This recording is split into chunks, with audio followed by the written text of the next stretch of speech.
Good morning all of you. हम अपना part 8 बूढ़ी काकी जो कि मुंशी प्रेमचंद जी द्वारा लिखा गया है उससे करेंगे।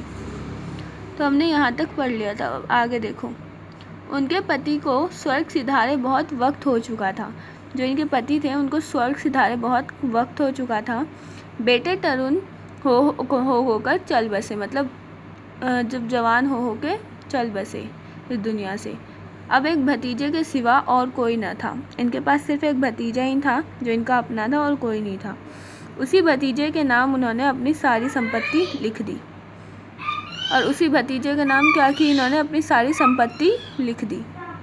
बुद्धिराम ने सारी संपत्ति लिखाते समय खूब लंबे चौड़े वादे किए, किंतु वे सब वादे केवल कुली डिपो के दलालों के दिखाए हुए सबज वाक थे। यानी कि बुद्धिराम जो है, जब वो सारी संपत्ति बूढ़ी काकी से अपने नाम लिखवा रहा था तो इसने बहुत लंबे चौड़े वादे किए, पर इसके वादे बिल्कुल कुली डिपो के दलालों की तरह थे जो सच नहीं थे। यद्यपि उस संपत्ति की वार्षिक आय कम न थी, जो वो संपत्ति थी उसकी साल भर की जो कमाई थी वो कम नहीं थी, तथापि बूढ़ी काकी को पेट भर भोजन भी कठिनाई से मिलती। तब भी बूढ़ी काकी को जो भरपेट भोजन है वो भी बहुत मुश्किल से मिलता था। लड़कों को बूढ़ों से स्वाभाविक विद्वेष होती ही है, और फिर जब माता पिता का यह रंग देखते तो वे बूढ़ी काकी को और सताया करते। जो लड़के हैं उनको बूढ़े लोगों से पता नहीं क्यों दुश्मनी ही रहती है। तो जब माता पिता का वो ऐसा रंग देखते हैं तो वो क्या करते हैं, बूढ़ी काकी को और भी सताते हैं।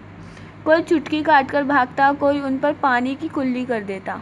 काकी चीख मार रोती, परंतु यह बात प्रसिद्ध थी कि वे केवल खाने के लिए रोती हैं, अतएव उनके संताप और आर्तनाद का कोई ध्यान नहीं देता था। सबको पता था कि जो बूढ़ी काकी हैं आस पड़ोस वगैरह सब में, कि इनको सिर्फ खाने के लिए ही रोती हैं जब इन्हें खाना चाहिए होता है, बाकी इनको कोई दुख नहीं है। बल्कि जब घर में इनके साथ क्या हो रहा था, कोई चुटकी काटता था तो कोई पानी की कुल्ली ही इन पर कर देता था, इस वजह से ये रोती थी, चीखती थी। संपूर्ण परिवार में यदि काकी से किसी का अनुराग था तो वह बुद्धिराम को छोटी लड़की लाडली थी। अगर पूरे परिवार में किसी का बूढ़ी काकी के साथ अच्छा संबंध था तो वो कौन था, बुद्धिराम की छोटी लड़की, जिसका नाम लाडली था। लाडली अपने दोनों भाइयों के डर से अपने हिस्से की मिठाई या चबेना बूढ़ी काकी के पास बैठकर खाया करती थी। यही उसकी रक्षागार था। तो देखो, जो लाडली है वो अपने भाइयों के डर की वजह से जो खाना है, मतलब कोई भी चीज़ बाज़ार से आती तो ये बूढ़ी काकी के पास जाके ही खाती, क्योंकि उसके भाई उससे छीन लेते थे। तो जो बूढ़ी काकी थी वही इनका रक्षागार थी, लाडली का। और यद्यपि काकी के शरण उसकी लोलुपता के कारण महंगी पड़ती थी, तथापि भाइयों के अन्याय की तुलना से कहीं सुलभ थी। इस स्वार्थनुकूलता ने उन दोनों में सहानुभूति का आरोपण कर दिया था। तो जो लाडली थी वो उनकी रक्षागार कौन थी, मतलब उसकी रक्षा कौन करती थी, बूढ़ी काकी।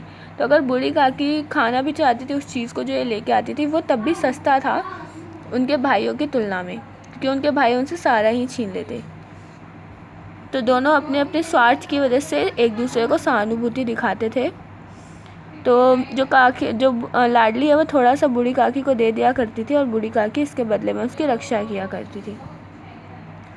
रात का समय था। बुद्धिराम के द्वार पर शहनाई बज रही थी और गांव के बच्चों का झुंड विस्मयपूर्ण नेत्रों से गाने का रस स्वादन कर रहा था। रात का समय हो गया था, बुद्धिराम के द्वार पर शहनाई बज रही थी और गांव के बच्चे क्या थे, झुंड लगा के विस्मयपूर्ण नेत्रों से गाने का रस स्वादन, मतलब गाने को सुन रहे थे। आगे हम नेक्स्ट क्लास में करेंगे, ठीक है। Thank you for listening me.